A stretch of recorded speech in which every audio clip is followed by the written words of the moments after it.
د فیل مبارکه سوره چې د قرآن عظیم شان 115 سوره ده په مکې معظمې کې را نازله شوې ده 15 مبارک آیاتونه لري تلاوت او پښتو ترجمه یې له لومړي آیت څخه اورئ بسم الله الرحمن الرحیم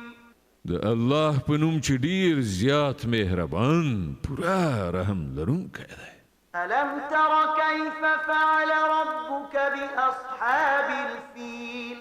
تا ونه لیدل چې ستا پروردګار د فیل له څښتنانو سره څه وکړل ألم يجعل كيدهم في تضليل وأرسل عليهم طيرا أبابيل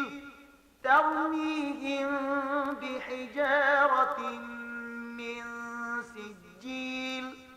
فجعلهم كعصف مأكول آیا هغه د هغو چلول شن نه کړ او پر هغو باندې د مرغانو سیلونه ولیږل چې پر هغو یې د پخې شوې خټې تیږې غورځولې بیا یې د هغو حالت داسې وګرځاو لکه د څارویو شخوند وهلي واښه